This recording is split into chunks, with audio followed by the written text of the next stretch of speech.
और कुंतल देनरे जी ये कह रहे हैं कि शॉर्ट टर्म 200 हो गया JTEKT ये शेयर, तो आपको नए साल की बधाई दे रहे हैं।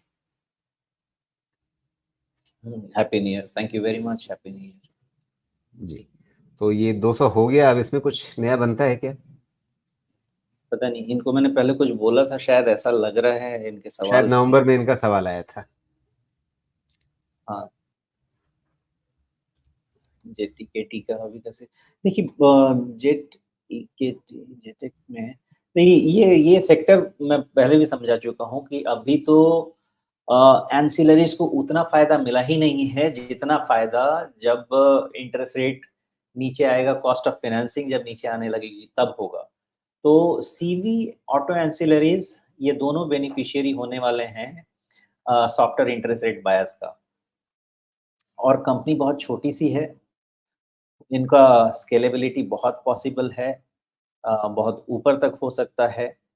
मैनेजमेंट पे किसी तरह का कोई शक नहीं है, एमएनसी कैटेगरी है, तो किसी भी तरह से आपको कोई जी, लेकिन अभी ये 200 तो शक गया नहीं। नहीं, 180 के आसपास तक गया है, तो ये शायद सवाल है इनका कि 200 जाएगा या नहीं जाएगा शॉर्ट टर्म में। जाना चाहिए, जाना शॉर्ट टर्म का मुझे नहीं पता है, लेकिन इसका चूँकि अभी ऑटो एंसिलरीज़ में बहुत राइज़ पॉसिबल है।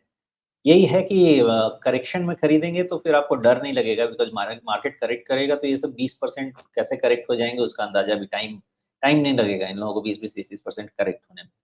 ये जिस वैल्यूएशन पे मार्केट ट्रेड कर रहा है या स्मॉल कैप ट्रेड कर रहे हैं, इसमें multiple entry opportunity, exit opportunity ये साल मिलना ही चाहिए। हमारे पास हर रीज़न है।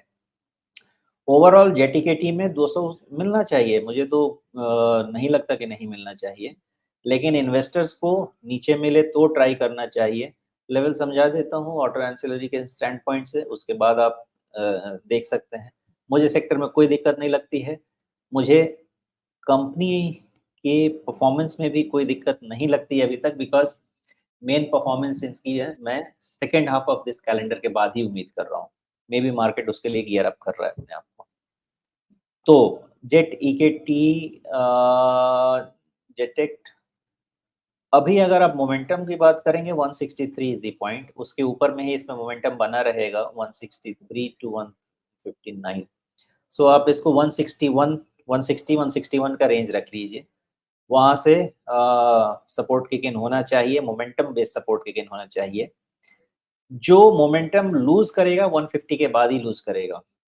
उसके पहले मोमेंटम लूज़ नहीं होना चाहिए, 150 के नीचे सस्टेन होता है तो इसका मोमेंटम जाएगा। वैल्यूएशन अपर एंड पे चल रहा है, इसलिए इसमें करेक्शन कूल ऑफ के चांसेस रहेंगे, कभी भी रहेंगे, उस चीज़ का ध्यान रखिएगा। रनिंग ट्रेंड में खरीदने की चीज़ नहीं है। Anyone wants to trade on momentum, 160 is key to hold, जब तक वो होल्ड करता है ठीक है, अदरवाइज़ फिर इसको सपोर्ट 150 ±5 के हिसाब से मिलना चाहिए। जी, तो कुंतल जी ने अपनी पोजीशन को फिर से थोड़ा क्लियर किया है। 140 इनका खरीद भाव है, 100 शेयर इनके पास हैं छोटी अवधि में, ये 200 पे नज़र रख रहे हैं। तो उसके लिए कुंतल जी आपको सुमेश जी ने अच्छे से समझा दिया कि क्या-क्या बातें आपको यहाँ पे ध्यान रखनी है, किन-किन चीज़ों पे आपको नज़र रखनी है।